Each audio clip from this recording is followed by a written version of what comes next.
Lorsque l'actualité s'affole, suivez Le Point sur Métropole. Le Point, tous les matins à 8h30, reprise 1h30.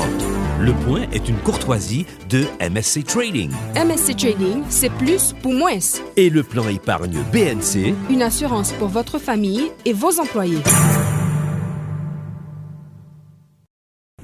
Madame, monsieur, bonjour. Bienvenue à la rubrique Le Point de Radio et Télémétropole. Deux groupes d'invités, je dirais, ce matin à la rubrique Le Point. Dans un premier temps, on accueille sur le plateau Maître Gerby Blaise en sa qualité d'avocat, défenseur de la compagnie Sogénère. Et dans un second temps, nous aurons des jeunes intellectuels, évidemment, et qui auront à se prononcer sur la nécessité d'un dialogue entre les partis en Haïti. Jean-Jacques César, Esther Charles et Fégans François. Mais d'abord, on accueille notre premier invité, Maître Gerby Blaise. Bonjour et merci d'accepter d'être avec nous à Métropole ce matin. Bonjour Monsieur Théodore, je vous remercie d'avoir pensé à moi, à la Sogénère, pour nous inviter aujourd'hui ce matin pour éclaircir certains points dans le cadre du dossier de l'affaire Sogénère et l'État haïtien. La première question, il y a une correspondance qui circule sur les réseaux sociaux, je crois que c'est depuis hier. Et cette correspondance a été adressée à Mme Jocelyne Collat-Noël, présidente de l'organisation Ensemble contre la corruption. Pourquoi la Sogénère a adressé cette correspondance à Mme Noël? Pourquoi? Écoutez, Madame Noël, avant tout, si vous me permettez, je voudrais bien saluer mes collaborateurs, mes confrères collaborateurs, Maître Danton Léger, parce que je ne suis pas le seul avocat dans le cadre de ce dossier. Il y a Maître Danton Léger, il y a on peut dire que le doyen d'âge, Maître Monfrégui Dorval. Il y a aussi Maître Martine Chevalier, il y a Maître Guy Lochard, il y a Maître Bertrand. Une batterie. C'est une batterie d'avocats, oui. Effectivement. Je peux dire que je suis très, très encadré parce que je suis le plus jeune. Donc du coup, je suis encadré par les aînés. Effectivement, non, il y a une correspondance qui est adressée à Madame Collat-Noël parce que tout simplement, Madame Collat-Noël, c'est une personne qui est responsable d'une organisation internationale des droits humains ici. Et puis voilà, donc on a mis en copie aussi beaucoup de personnes. C'est que vous allez voir qu'il y a les chambres de commerce qui ont été mises en copie. Il y a aussi le VNDDH, etc. Mais on a choisi le destinataire principal, on a choisi Madame Collat. Donc cette invitation, pourquoi ça vise? Parce que tout simplement, on constate effectivement, il y a un procès qui devait être purement juridique, mais on voit qu'il y a l'usage abusif de la puissance publique. On se dit qu'on doit aussi faire appel à d'autres recours pour que la justice puisse faire son chemin. Donc c'est l'esprit de la démarche. C'est l'esprit de la démarche pour vous faire savoir que, écoutez, donc la mission de la justice, c'est pas l'utilisation, c'est pas l'usage de la force publique, de la puissance publique. Donc il faut laisser parce que c'est quoi la justice en fait? La justice, ça fait partie du principe sacro-saint de la séparation des pouvoirs. Maintenant, donc s'il y a l'immixtion de l'exécutif sur le pouvoir judiciaire, maintenant donc on n'a plus une justice indépendante. Maintenant donc on sait qu'on est un petit peu on est en faiblesse en tout cas parce qu'on a affaire avec l'État et l'État l'État a le contrôle de la puissance publique. Mais qu'est-ce qui vous porte à dire ça? Quels sont les éléments que vous avez et qui vous portent à dire que l'État ou encore l'exécutif haïtien serait en train de faire usage abusif de la force publique ou de la puissance publique dans le cadre de ce dossier? Qu'est-ce que vous avez comme élément? Bien, on va y arriver. Si vous me permettez, nous, avocats de la Sogénère, effectivement, donc, nous évitons de faire un procès médiatique parce qu'on sait que le procès doit être le local pour de la recherche de la vérité, c'est le tribunal en fait. Mais écoutez, donc il y a trois raisons qui nous poussent à parfois prendre la parole dans les médias pour des raisons bien déterminées. La première chose, c'est dans l'intérêt du président de la République. Pourquoi dans l'intérêt du président de la République? Peut-être qu'on aurait tendance à dire que, écoutez, Maître Blaise serait l'avocat de l'État haïtien, non. Parce que si vous regardez l'article 136 de la Constitution, il fait du président de la République l'administrateur principal, le principal administrateur de la gouvernance publique. Maintenant, tout usage de la puissance publique qui s'amuse à influencer la justice, en tout cas, tend à fragiliser notre système judiciaire. Et je pense que cette précarisation, donc, ce n'est pas une bonne chose pour le président de la République. La deuxième raison, c'est... non, mais est-ce que vous avez... Là encore, je relance la question. Les éléments, quels sont les éléments que vous avez? Si vous me permettez juste Non, vous avez dit il y a 3. Oui, il y a 3. Il y a 3, c'est pour ça que je vous dis qu'il y a 3 raisons qui nous poussent à interpréter ou bien pas interpréter, mais à accepter quand même que pas de faire le procès dans les médias, mais à accepter quand même que de prendre la parole de façon ponctuelle dans le cadre du traitement de ce dossier. Après, je vais arriver à vous démontrer l'immixtion de l'exécutif dans le cadre du traitement de ce dossier. La deuxième raison qui nous pousse à prendre la parole de façon ponctuelle dans le cadre de cette affaire, du traitement de cette affaire, c'est parce que vous savez que Sogénère et ses employés, outre la relation professionnelle qui existe entre Sogénère et ses employés, mais il y a aussi une relation de fraternité qui existe. Maintenant, donc, on a des employés entre 300 et 400 employés qui sont inquiets. Maintenant, on a pas l'obligation, mais le devoir quand même que de rassurer ces personnes-là. Parce que vous savez que quand on est un avocat, on a 3 casquettes en fait. On a la casquette de consultation, la casquette de conseil et la casquette de représentation. Donc consultation, c'est quand que voilà, donc M. Wendel me contacte en tant qu'avocat et je lui donne une consultation, mais il ne m'engage pas. Conseil, c'est quand vous avez la mission de conseil de vos clients, vous êtes un père de famille. Et quand vous êtes un père de famille, vous êtes obligé de lui montrer la bonne voie. Pourquoi on dit...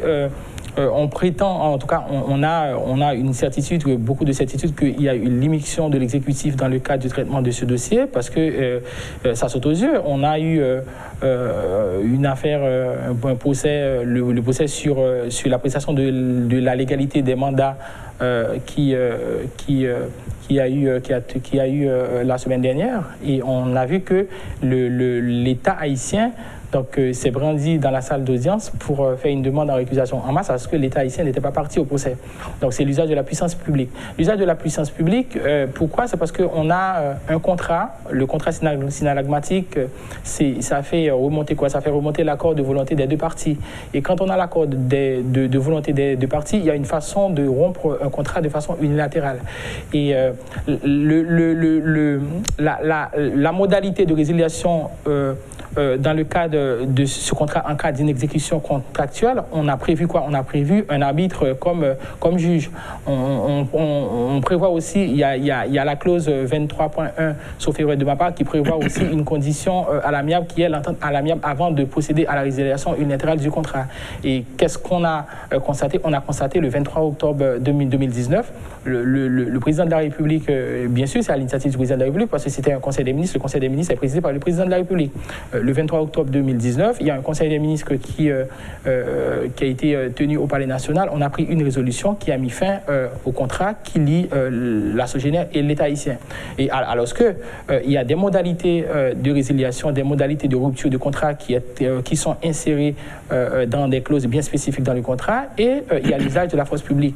On a vu encore le 3e volet de l'usage abusif de la puissance publique, c'est par rapport à une ordonnance une ordonnance irrégulière, illégale. On n'est pas là effectivement pour commenter, par respect pour les magistrats, on n'est pas là pour commenter la décision d'un magistrat, mais c'est une décision illégale, irrégulière, qui a donné la main forte à l'État de reprendre les centrales Vareux 1 et Vareux 2 qui font l'objet du contrat qui lie la Sogénère et l'État haïtien. Donc tout ceci nous montre quoi? Nous montre qu'il y a l'immixtion de l'exécutif dans le système judiciaire. Ok, et merci. Maintenant, voyons pour les mandats.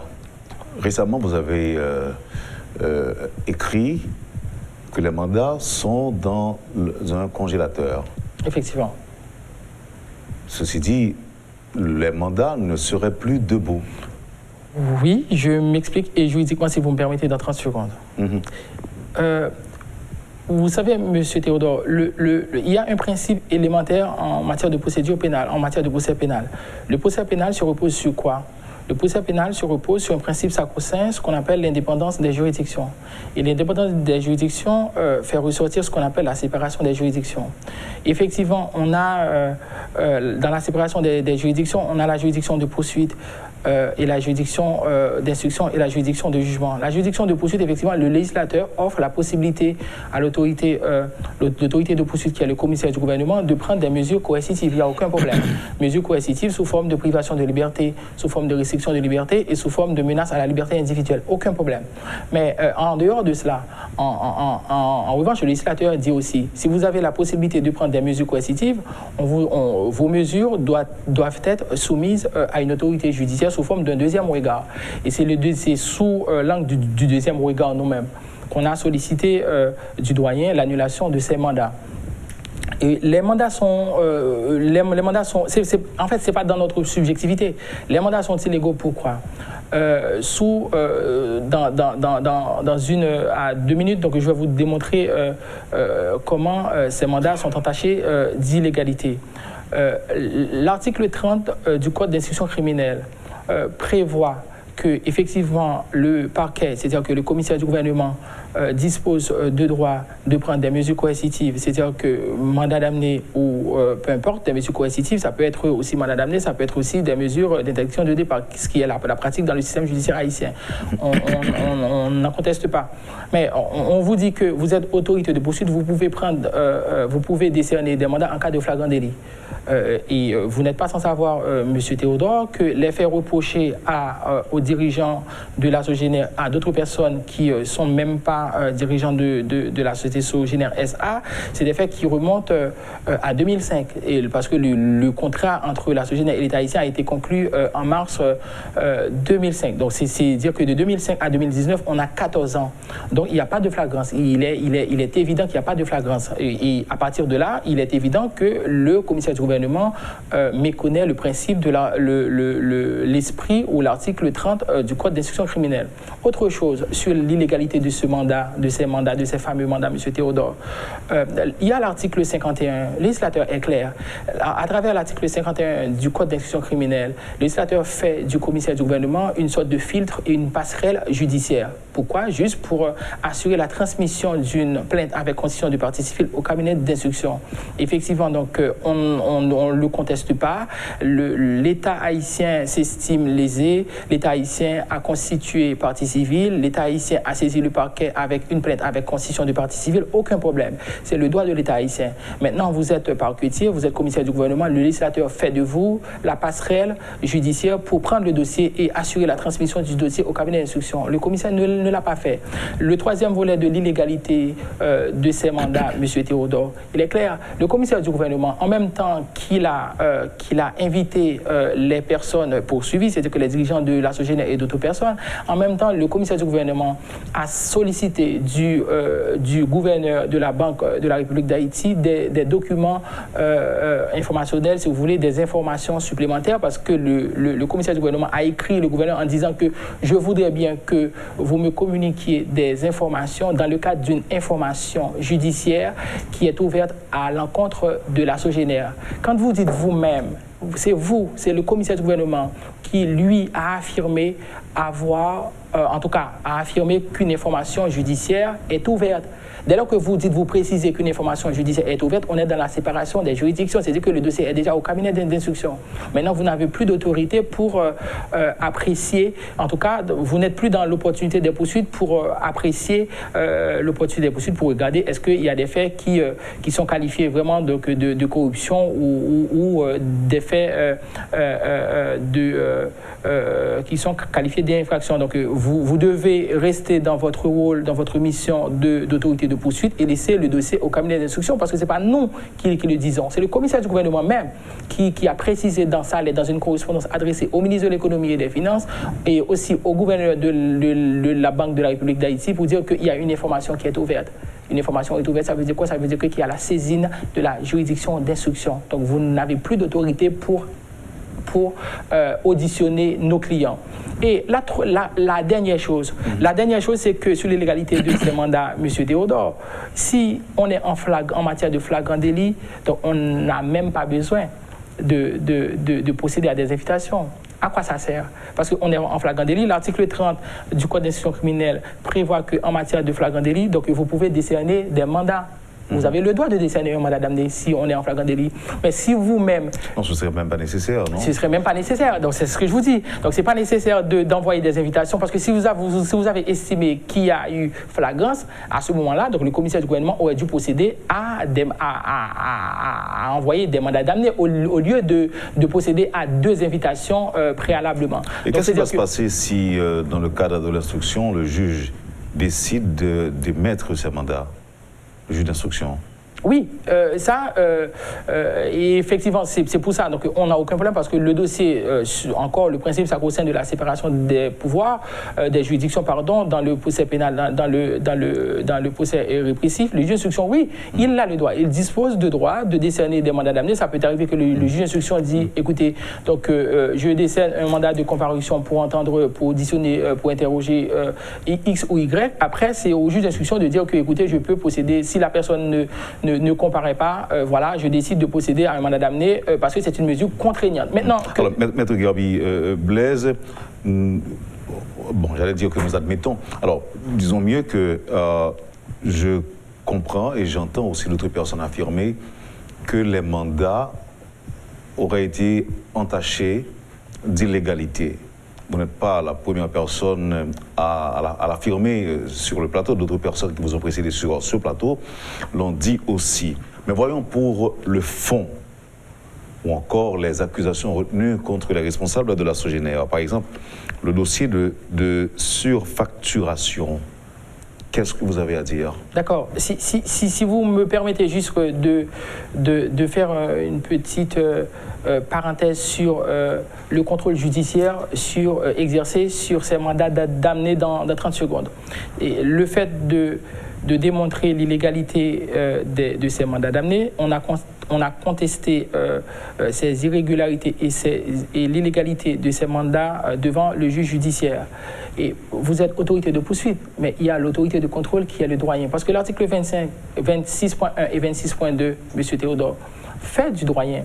Ces articles-là font du doyen le gardien de la liberté individuelle. C'est le dos. Parce que ce qu'on doit comprendre, quand vous prenez des mesures coercitives, vous prenez des mesures coercitives dans le cadre de la sécurité publique. Mais écoutez, il y a le juge judiciaire qui doit apprécier aussi, qui doit faire la conciliation entre la liberté individuelle et les mesures coercitives. Et c'est à partir de là, nous, qu'on a contesté ces mandats devant le doyen au regard de l'article 26.1 et 26.2. Et ces articles font du doyen le juge de la légalité, le gardien de la liberté individuelle. Et à ce jour, si vous me permettez, à ce jour, que les mandats n'existent plus, pas que n'existent plus, pardon, mais les mandats sont inopérants parce qu'il y a une décision judiciaire.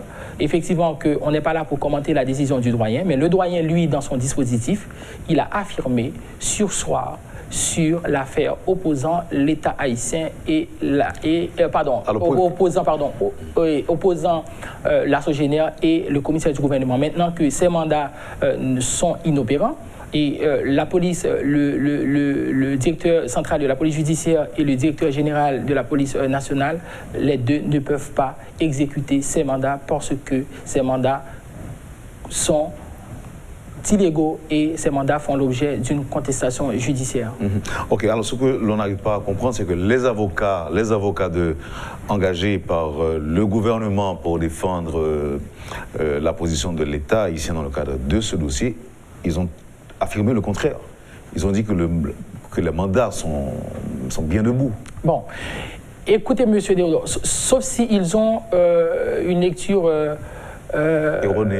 erronée ou méchante de la décision du doyen. J'en profite aussi pour rappeler à nos confrères, parce que c'est des personnes dont leurs compétences sont incontournables. Quand on voit M. Février, j'ai eu la chance de le côtoyer dans le cadre d'un procès, donc il était l'avocat d'une partie et moi l'autre. C'est une personne qui est très compétente. C'est un brillant avocat. C'est un brillant avocat. Mais je voulais dire quoi? Je voulais dire que c'est quoi la justice en fait, la mission de la justice? Monsieur Théodore, la mission de la justice consiste en la recherche de la vérité judiciaire. Il n'y a pas une vérité en fait, mais il y a la vérité judiciaire. Et la vérité judiciaire est construite avec qui? Avec la touche de qui? La vérité judiciaire doit être construite aussi avec la touche des avocats. C'est pour dire quoi? C'est pour dire que nous, les avocats de la SOGENER et aussi les avocats, nos confrères très compétents de l'État haïtien doivent participer à cette construction de la vérité judiciaire, c'est-à-dire que à ne pas s'amuser à laisser, à ne pas s'amuser à induire les magistrats en erreur. Mais ces mandats ne peuvent pas exécuter. Pourquoi? Sauf si eux, ils ont, je ne sais pas, ils ont une lecture erronée, mais tout simplement, donc, ils méconnaissent ce qu'on appelle la séparation des pouvoirs. On a une juridiction de poursuite, monsieur Théodore, je viens de vous le dire, une autorité de poursuite qui prend une mesure coercitive parce que le mandat d'amener, c'est une mesure contraignante. Une mesure contraignante, pourquoi? Parce que c'est une mesure à travers laquelle le commissaire du gouvernement a la possibilité de procéder à la mesure de garde à vue de la personne. Donc c'est une mesure contraignante. Maître Blaise, est-ce que le doyen a dit dans sa décision ordonne sursis au mandat décerné? Bien sûr. Le doyen, je répète, si vous me permettez, le doyen précise, le doyen faisant office juge d'habeas corpus sursoit à statuer sur l'affaire opposant la SOGENER et le commissaire du gouvernement. La première chose, le doyen a écarté l'immixtion de l'État haïtien. Si vous me permettez 30 secondes, le doyen a écarté l'immixtion de l'État haïtien dans le cadre de ce procès. Parce que l'État haïtien a voulu récuser la juridiction en masse, c'est-à-dire que toute la juridiction en masse, tous les juges en masse, et le doyen a précisé qu'il y a eu deux parties opposées. Ça, c'est la première chose. La deuxième chose, c'est que le doyen a été saisi de quelle affaire? Le doyen a été saisi de la demande en annulation des mandats du 27 novembre 2019. Puisque le doyen, lui, il a affirmé sursoir sur l'affaire, et l'affaire, c'est les mandats, c'est la demande en annulation de ces mandats, automatiquement, donc il n'y a pas de discussion dessus, c'est le sursis sur ces mandats. Et autre chose, en raison de la séparation des juridictions, dès lors que ces mandats font l'objet d'une contestation judiciaire, maintenant ces mandats ne peuvent pas être opérés, ces mandats ne peuvent pas être exécutés, parce que qu'est-ce qui va se passer si aujourd'hui on arrête nos clients et demain le doyen décidera que ces mandats sont illégaux? Qu'est-ce qui se passerait?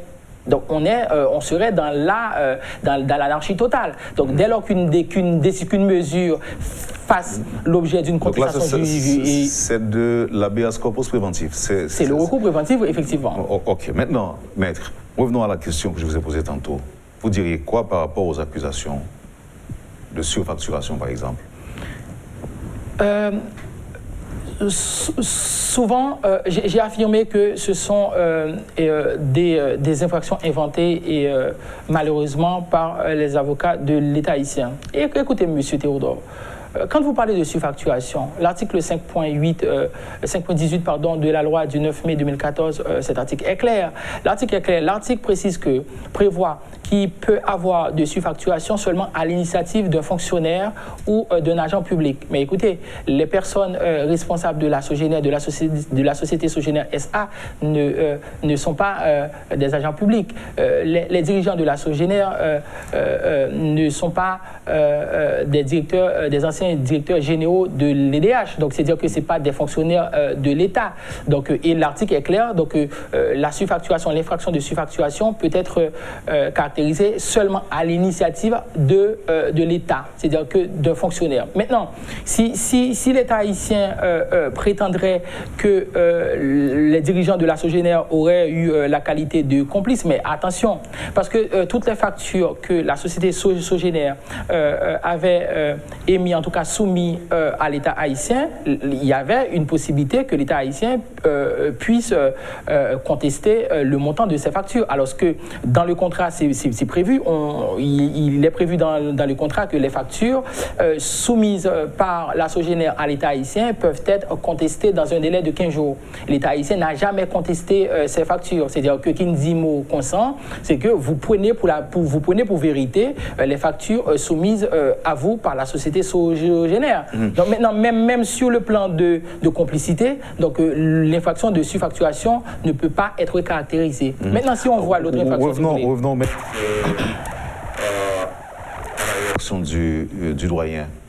Je vous ai posé la question à savoir, est-ce que le doyen a dit dans sa décision ordonne sursis au mandat décerné? Alors, il y a un homme de loi qui vous fait dire, en tentant d'interpréter, par exemple, la réaction du doyen. Donc, selon lui, le doyen sursoit à l'audition de l'affaire. Il n'a pas décidé sur la contestation. Donc, le mandat serait encore debout, selon un homme de loi. Je pense que dans une décision de justice, c'est une question de phrase grammaticale. Maintenant, ce qui m'intéresse dans une décision de justice, c'est le dispositif de cette décision. Dans la décision du doyen, dès lors que le doyen précise dans son dispositif, en affirmant par ses motifs, il se reconnaît déjà comme juge de la légalité, c'est-à-dire que comme juge, comme gardien de la liberté individuelle, ça c'est la première chose. La deuxième chose que le doyen précise dans sa décision, peu importe que le contenu de sa phrase grammaticale, mais c'est le doyen qui précise sursoir. Le doyen a dit ça explicitement. Il a affirmé sursoir sur l'affaire. Et ce que j'aurais aimé dire moi aussi, pour notre gouverne, j'aurais aimé pouvoir cerner et comprendre la démarche. Est-ce que le mandat n'est pas debout? Non. Et je viens de l'expliquer. La première chose, et c'est élémentaire, le mandat ne peut pas être debout dès lors qu'il y a une contestation judiciaire. Parce que, je viens d'expliquer, il y a la séparation des juridictions. Si une mesure contraignante a été prise par une autorité de poursuite, cette mesure doit être soumise à un contrôle judiciaire. Et le contrôle judiciaire est exercé par le doyen en tant que gardien de la liberté individuelle. Et le doyen, là, sur cet aspect même, que le mandat ne peut pas être exécuté jusqu'à une décision définitive. Ça, c'est la première chose, c'est le premier aspect. Okay. Qu'est-ce que vous entendez par décision définitive? C'est la décision du doyen. C'est-à-dire que si le doyen estime que les mandats sont légaux, nous, on aurait la possibilité aussi d'interjeter appel. Et après, l'appel... Donc ça, c'est une possibilité que vous envisagez actuellement? Je ne dis pas ça. Je ne dis pas ça parce que jusqu'à présent, on n'a pas encore une décision du doyen. On a une décision, on peut dire qu'une décision d'aventure droit. Jusqu'où le doyen peut aller? Le doyen doit statuer. Le doyen doit statuer. Pourquoi? Parce que déjà encore... Oui, mais on vous dira qu'il a déjà pris une décision. Il ordonne sursis. Oui, bien sûr. Mais on n'a pas sollicité du doyen le sursis. On a sollicité du doyen l'annulation de ses mandats. Donc maintenant... Mais est-ce qu'il l'a dit? Mais attendez. Et pourquoi quand on demande au doyen l'annulation de ses mandats, M. Théodore, c'est dans le cadre des droits de la défense, en fait. Et qu'est-ce qu'on entend par droit de la défense, en fait? Les droits de la défense, j'apprends rien à cet homme de loi. Les droits de la défense, c'est quoi? C'est le droit que toute personne poursuivie pénalement dispose d'être entendue, et non seulement d'être entendue, mais aussi d'obtenir réponse à toute demande sollicitée. Nous, on a exercé cette demande en recours préventif par devant le doyen pour être entendu d'abord.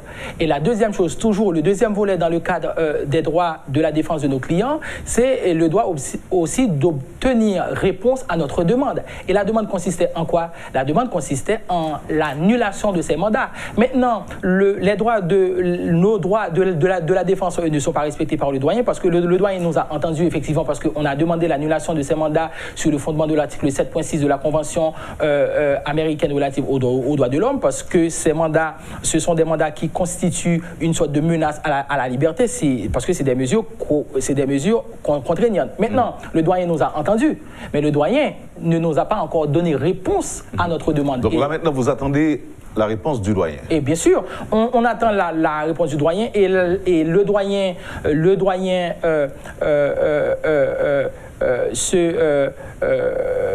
attend, en tout cas, le doyen attend une décision, en tout cas, l'arrêt de la Cour de cassation par rapport à la demande en récusation en masse de l'État haïtien. Mais ce qui est bizarre et ce qui paraît curieux, c'est que le même doyen ne reconnaît pas la qualité de partie à l'État haïtien. Parce que c'est le doyen dans son dispositif qui précise que sur l'affaire opposant la Sogénère et le commissaire du gouvernement. C'est-à-dire que l'État haïtien n'est pas parti au procès, c'est-à-dire qu'à ce procès qui relatif à l'appréciation de la légalité de ces mandats. Donc maintenant, je ne vois pas comment une personne pourrait interpréter qu'il n'y a pas de sursis sur ces mandats parce que le doyen n'a été saisi que d'une affaire et que de l'affaire de l'annulation de ces mandats. Les responsables de la Sogénère sont dans le collimateur de la justice. Donc, si on peut le dire ainsi, des mandats ont été émis, que les mandats soient légaux ou pas, il y a un fait. Les mandats sont émis. L'État haïtien, par l'entremise de ses représentants, sont descendus à la centrale et tentaient de prendre le contrôle de la centrale de Vareux. Quelle est la situation de la Sogénère aujourd'hui? Ben, il est clair qu'on est en situation de victime. Parce que, pourquoi? D'abord, il faut souligner aussi, M. Théodore, l'ordonnance du doyen, l'ordonnance gracieuse du doyen qui a ordonné à l'État haïtien de rapatrier, si on peut dire que la centrale Vareux 1 ou peut-être que c'est deux centrales, je ne sais pas, Vareux 1 ou Vareux 2, c'est deux centrales même. Maintenant, cette décision n'a pas l'autorité de la chose jugée sur le principal. Il faut savoir que le contrat, toute contestation, tout litige dans le cadre de ce contrat relève quoi? Relève d'un juge. Et le juge, c'est l'arbitre. Et même si l'arbitre n'était pas prévu, le juge des contrats, dès lors que l'État est parti dans un contrat, le juge des contrats, c'est le tribunal administratif. Et il est clair. Et c'est le BABA, c'est l'article 23 alinéa B du décret du 23 novembre 2005 qui fait du juge administratif de la Cour des comptes, Cour supérieure des comptes et du contentieux administratif, le juge des contrats dès lors que l'État est parti. Maintenant, c'est pour vous dire que déjà l'ordonnance qui a mis l'État haïtien en possession de ces deux centrales, cette ordonnance n'a pas l'autorité de chose jugée sur le principal. Parce que jusqu'à présent, donc, le juge des contrats ne s'est pas encore exprimé, en tout cas ne se statue pas encore sur le litige qui existe entre l'État haïtien et la Sogénère dans le cadre de ce contrat.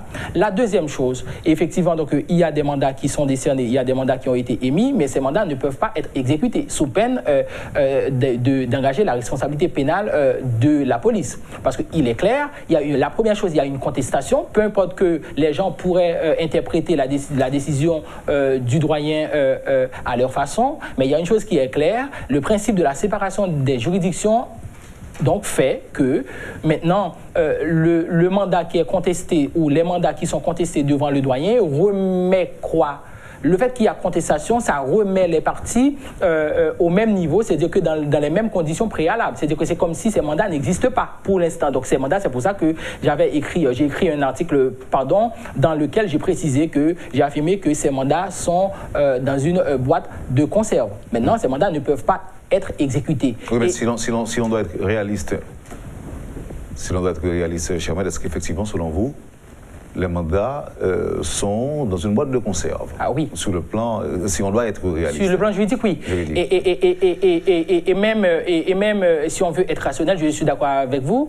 Et si on veut être réaliste aussi, si par hasard le directeur central de la police judiciaire... Oui, vous l'avez dit. Vous avez dit que ça n'engage que les responsables de la police nationale. Mais si la police est auxiliaire de la justice, c'est que la police est tenue d'exécuter des mandats. On est en train d'une action en justice au tribunal correctionnel pour engager leur responsabilité pénale. Parce qu'il est clair, à l'article 24.2, de toute façon, nous, on a signifié la décision du doyen à la police nationale. On a signifié aussi notre assignation à la police nationale pour dire, écoutez, que ces mandats font l'objet d'une contestation judiciaire, ces mandats ne peuvent pas être exécutés. Et on a bien précisé à la police nationale on est sûr de la compétence du directeur central de la police judiciaire, on est sûr de la compétence de M. Normil Rameau qui est un juriste, et dès lors que nous-mêmes, on a on a signifié l'assignation, on a signifié pour dire qu'il y a une contestation judiciaire, et deuxièmement, on a signifié aussi la décision du doyen pour dire qu'il y a un sursis sur ces mandats ne peuvent pas être exécutés. Et si ces mandats sont exécutés par hasard par le DCPJ et le DG, donc on va engager la responsabilité pénale de ces personnes devant le tribunal correctionnel. Il n'y a pas d'autres moyens, il n'y a pas d'autres recours à exercer? Bien sûr. Donc c'est quand même, si on arrive à les exécuter, on les exécute. Maintenant, est-ce qu'il n'y a pas d'autre recours? Oui, non, mais est-ce qu'on peut rester aussi? Oui, je suis d'accord. Donc oui. Qu'est-ce que vous allez faire pour éviter ça, pour éviter cela?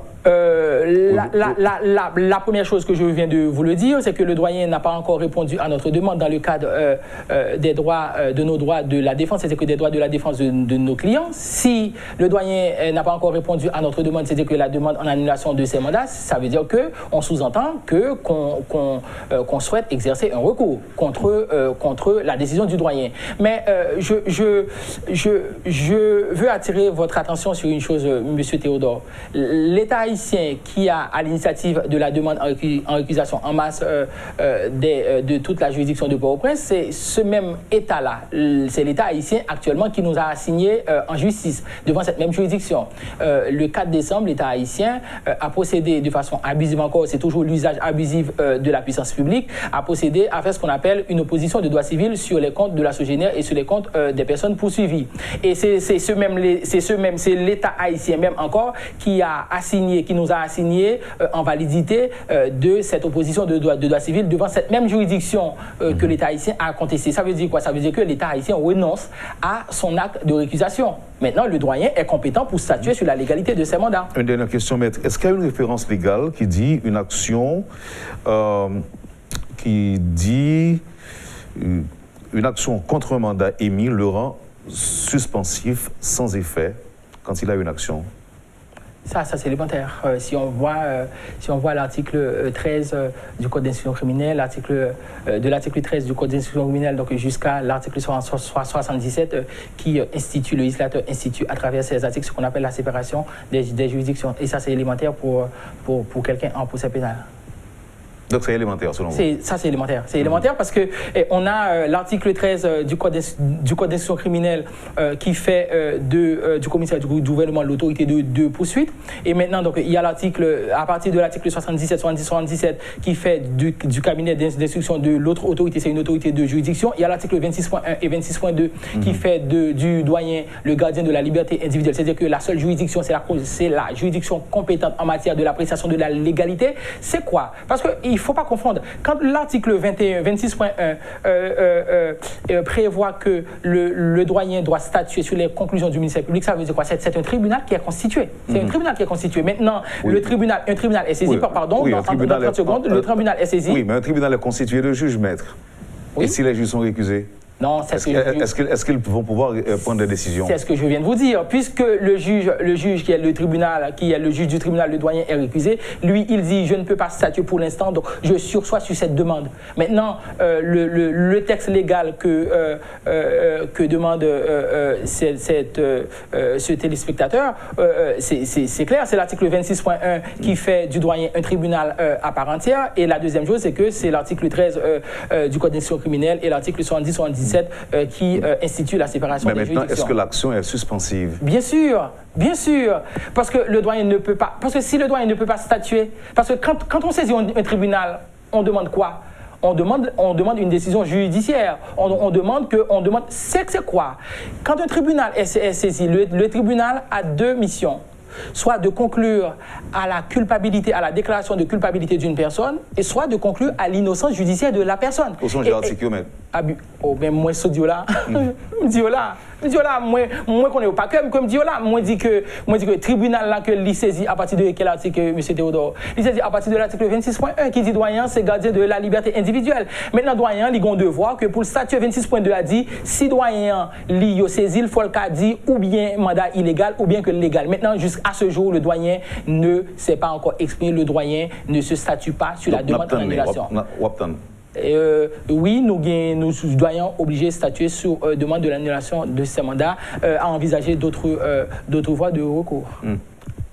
Mais est-ce qu'il y a agit dans l'autre sens? s'il agit dans l'autre sens. Oui. S'il n'est pas annulé, ça veut dire s'il pas annulé le mandat, oui, quelqu'un ne doit pas annuler le mandat, aucun problème. Mais là encore, s'il pas annulé le mandat, on a le droit d'interjeter l'appel et l'appel est suspensif. Bon, ça tombe que l'élémentaire. C'est élémentaire. L'appel est suspensif. Mais s'il n'a fait droit. Mais pour qui ça doit rien pas. Enfin, ou encore, pour qui ça ne va pas prononcer. Parce que s'il te prononce, au moins, tu as plus de possibilités. Effectivement, mais pour l'interjeter l'appel. Non, mais parce que le doyen dit tout simplement que l'IT saisi d'une demande en récusation. Même si demande en récusation que pas fondée parce que l'État haïtien n'est pas parti à ce procès, le procès sur la légalité de ses mandats. Maintenant, nous-mêmes, en tant qu'avocats de la Sogénère, on n'a pas la prétention de commenter la décision d'un magistrat. Nous pas fait ça.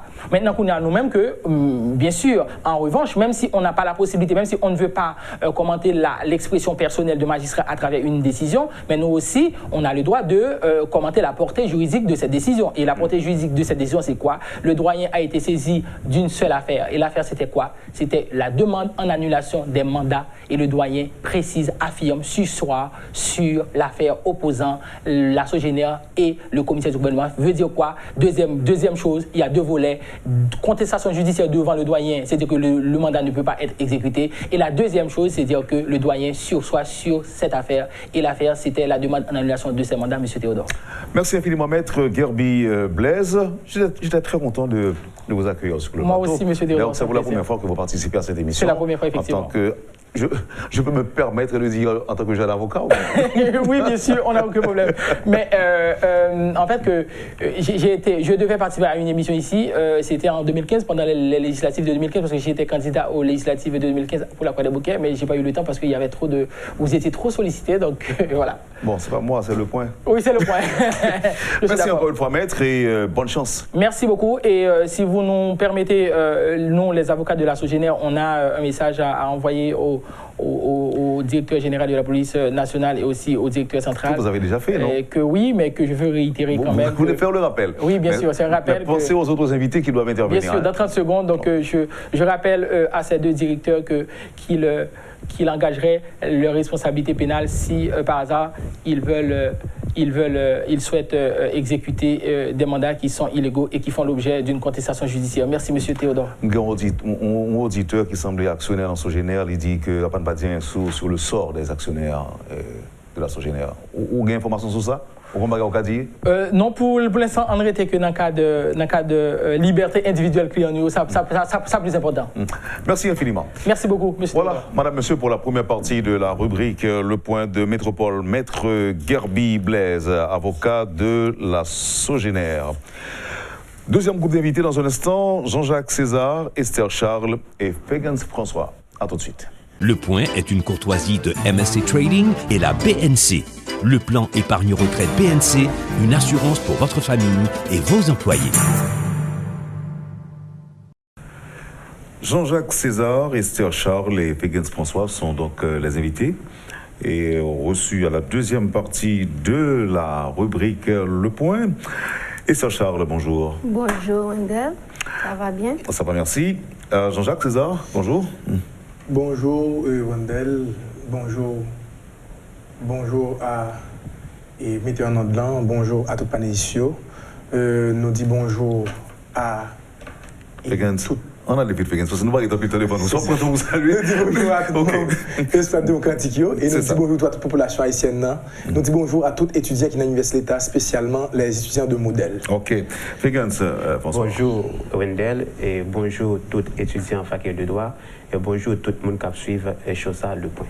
Alors, nous, là, matin, pour me rappeler que c'est nous à supporter un mouvement. Ou encore, on a dit, jeunes intellectuels qui voulaient placer Mopayo sous situation paysan. Est-ce que c'est ça de comprendre? Bon, nous-mêmes, c'est étudiants. Et comme universitaires, nous connaissons l'université. C'est un côté qui fait transmission de savoir. C'est un côté tout qui produit savoir. C'est un côté tout qui gagne un droit de regard pour le jeter sur toute la capacité de la société. Et comme étudiants, comme citoyens engagés, nous-mêmes, nous disons tête nous, comme catégorie sociale qui est toujours en marge de tout ce qu'on fait dans le pays, nous disons tête nous aujourd'hui là, nous ne pouvons pas quitter l'histoire répétée dans le pays. Et aujourd'hui, nous prenons conscience que, et à 12 ou 13 semaines de problèmes dans le pays, de bouleversements dans le pays, nous-mêmes nous disons comme catégorie sociale nous dit et nous prenons destin en main et nous abattons tout pour que l'histoire pas répéter dans le pays. Et nous gagnons une activité que nous avons fait le 15 décembre 2019 dans Ritkinam 2 et qui c'est dialogue national anticipé. Et pour qui ça nous fait, c'est parce que nous-mêmes, premièrement, nous rendons compte comme catégorie sociale que c'est la jeunesse, nous rendons compte que si bagaille a continué à parler comme ça dans un pays avec crise multidimensionnelle ça, qui a caractère et structurel et sur lui-même une crise qui d'ordre conjoncturel. Donc si nous quittons là aller comme ça, nous pensons que c'est avenir nous qui a hypothéqué et 2 c'est présent nous qui hypothéqué. Donc Jodia nous dit tête nous et bagaille pas arrêter comme ça, faut impliquer nous, faut mettre maintenant patte là pour que tout problème pays qu'il soit sur le plan sécuritaire, qu'il soit sur le plan social, qu'il soit sur le plan culturel, qu'il soit sur le plan économique et politique, nous pensons que l'université doit dire son mot, et l'université doit dire son mot, et c'est lui-même qui doit bailler le temps, c'est lui-même qui doit proposer une piste de solution ou bien une solution pour que nous arrivions joindre et nous arrivions adresser les problèmes du pays d'un plus haut niveau. Fegans, Fabdalo. Oui, et pour m'enchaîner avec César, donc nous connaissons que l'université à lui-même, c'est un espace côté que nous produit savoir. Donc l'université, c'est un facteur déterminant dans l'avenir et le développement de toute société. Donc par rapport avec ça, nous-mêmes en tant que jeunes, nous pensons que journée aujourd'hui, nous positionnons par rapport avec ensemble de problèmes qui sont structurels et conjoncturels. Donc, il faut nous positionner pour nous porter des réponses adéquates à cette situation. Donc, c'est la raison qui fait que nous-mêmes, aujourd'hui, nous chita, nous réfléchissons ensemble et pour nous voir dans quelle mesure nous sommes capables de promouvoir le dialogue à travers une série de conférences que nous avons organisées. Donc, nous avons une conférence de débat que nous avons fait le 15 décembre. Donc, c'est à travers l'activité ça nous-mêmes, nous pensons qu'à travers le dialogue là, tout le monde est capable de chita ensemble pour nous identifier les vrais problèmes et puis pour nous mettre tout le monde, toutes les forces vives de la nation ensemble pour nous capables de porter une solution adéquate et avec un problème. C'est comme si on a l'impression que c'est une université à plusieurs vitesses ou bien à double vitesse ou bien plusieurs universités parce que quand même les étudiants s'expriment de temps en temps dans les rues. Hein? Excusez-moi, César, thème qui t'est répondre à la question de sa préférence. Bon, ok. J'aime déjà, je salue déjà Mendel, bien content de faire partie du panel ça là, quand on a discuté. Premier bagage m'a dit c'est que la jeunesse pas qu'à incluse, pas incluse dans la situation pays. Parce que dès le départ, dès le commencement des temps, c'était toujours comme ça, c'était toujours dans toute activité qui gagne, jeunesse toujours en première ligne. Jeunesse toujours en première ligne, que c'est un problème politique, problème économique, qui est toujours là pour discuter et où est que il toujours joué un rôle catalyseur. Donc là, on a remarqué que en Haïti, comme si jeunes yo ta vle presque météo à part. Nous pas dire seulement Haïti parce que li fait dans paquet l'autre société, comme si nous senti nous pas concernés à ça qu'a fait yo. Alors que nous-mêmes nous gagnons pas nous pour nous dire et c'est nous-mêmes qui pour prendre décision pour aider pays en sortir dans salier. Nous gagnons courage, l'autre ouais jeunesse ou c'est dynamisme ou c'est courage ou c'est idée novatrice, mais nous-mêmes nous mettons à l'école. Donc jeunes c'est vrai on a expérience mais nous-mêmes nous gagnons force et nous former, nous apprendre comme si des bagages nous ca venir pour nous porter des changements dans la société. Merci. Oui, je m'a formulé une question pour tous sous les réagir sur lui. Moi dit que c'est chaque jour étudiants à prononcer sur la situation paysanne, que ce soit à travers des manifestations de rue. Par exemple, dernier temps, il faut qu'on réfléchisse un peu là, on va passer devant la technologie. Bon, je dis à nous penser que dans l'université, pas de pensée unique. Donc, nous pensons que je dis à là, il y a de monde à travers ensemble d'étudiants, à travers ensemble de théories, ensemble de champs de connaissances que vous retrouvez en dedans, vous cap toujours aller vers la mobilisation. Et nous-mêmes, en des modèles, nous avons un problème avec la mobilisation. Et nous pensons tout, et tout le monde qui est censé connaît que son droit constitutionnel qui gagne pour que un monde qui a une revendication, un groupe de revendication capable d'exprimer à travers la mobilisation, pas de problème. Mais nous-mêmes, nous trouvons de l'autre côté de la barre. Et c'est ça que fait, nous avons rencontré déjà plusieurs dizaines de groupes dans l'université. Et même de monde qui te retrouve, des groupes qui t'a parlé de mobilisation, mobilisation et de mouvements qui sont différents par rapport à ça qu'on fait là. Et nous arrivons avec eux et nous arrivons joindre en modus operandi, nous arrivons joindre en entente par rapport à la question ça. Que ça c'est joindre, je dis parce que nous allons poser une question. Dialogue anticipé, dialogue national anticipé, c'est ça pour aboutir à quoi?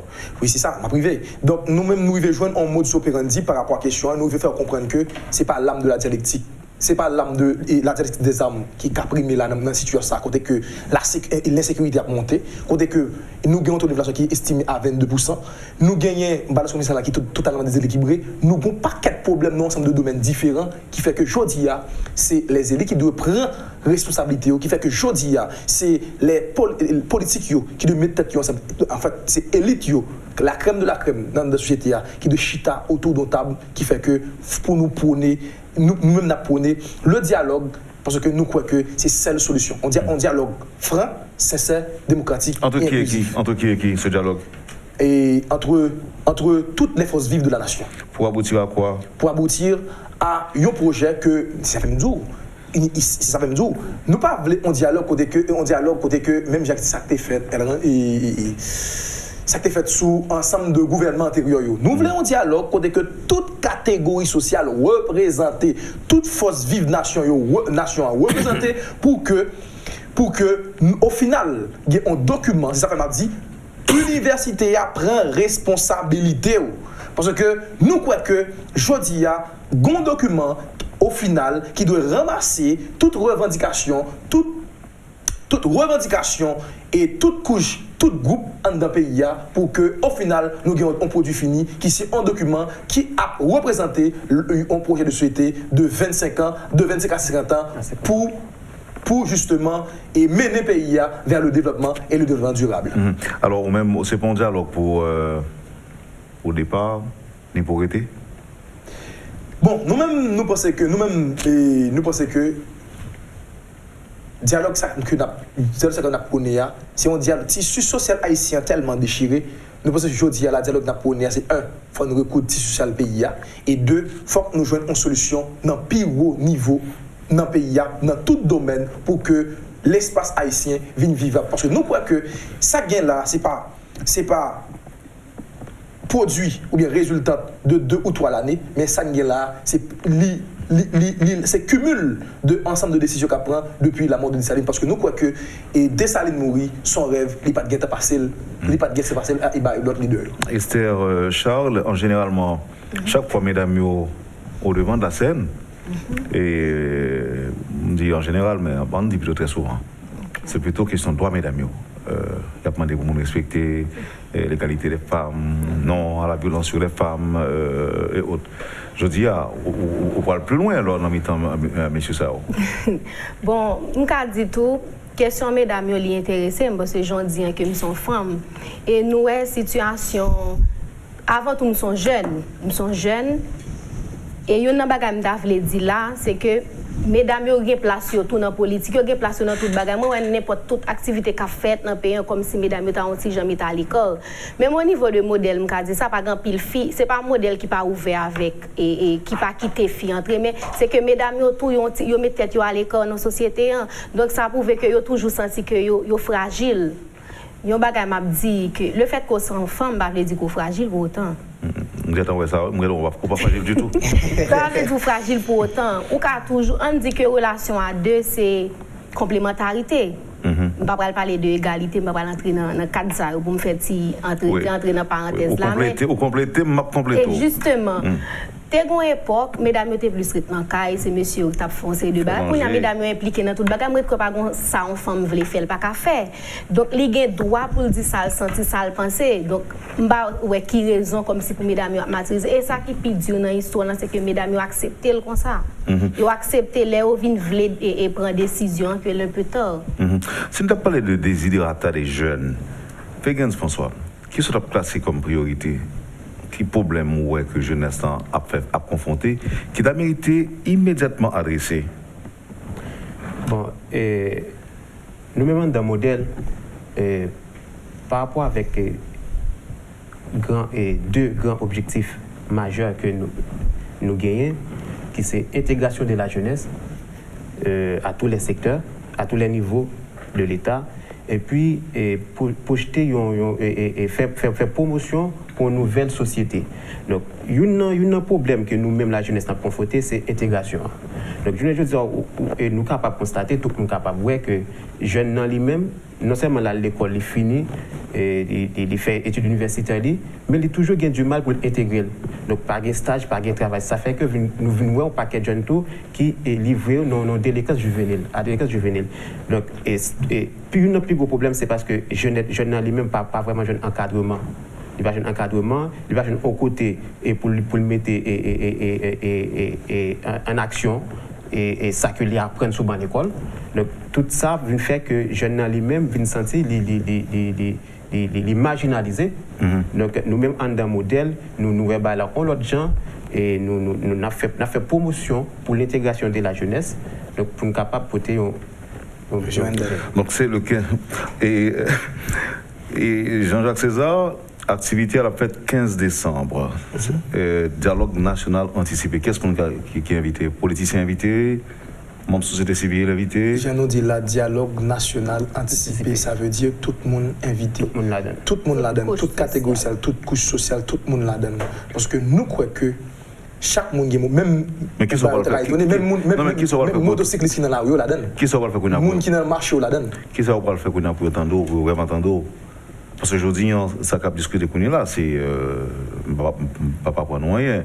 C'est une question de transition et il faut que je vienne aller. Et d'ailleurs, l'opposition a annoncé déjà que les jeunes ont un accord pour un juge qui a pu remplacer Jovenel Moïse. Bon, nous-mêmes, nous parlons de ça.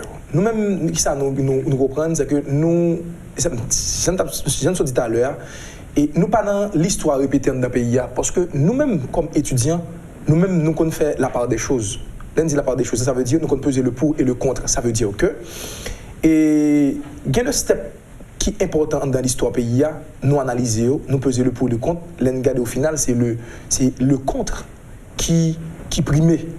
Et nous, le contre qui ça le fait, qui tout dégât fait pendant plus passé 32 ans depuis la démocratie existante dans le pays. Donc je dis là, nous-mêmes, nous disons, nous comme jeunes, nous ne pouvons pas quitter l'histoire répétée dans le pays. Je dis nous décider de faire la autrement. Faire la autrement veut dire que je dis ce n'est pas seulement les politiques qui doivent avoir une solution, le temps dans le pays, mais nous pensons que la jeunesse, nous pensons que toute catégorie sociale, toute force vivante dans le pays, il y a un mot par pour dire. Et ça fait nous allons à un niveau qui est plus bas. Et l'aime du niveau qui est plus bas, même dans le dialogue national anticipé, il y a un champ là-dedans. Machine la donne, motocycliste la donne, tout le monde la donne pour que diaspora la donne, tout le monde la donne parce que nous croyons que par rapport à la catégorie que nous appartenons là-dedans, il y a un mot pour le dire et il doit dire mot parce que c'est pays lié, c'est un bien commun. Je dis pour tout ça lié là, pour entrer dans cette question de développement durable là, tout le monde doit dire mot par eux et pour que l'université a fait ramasser de toutes l'idée ça et que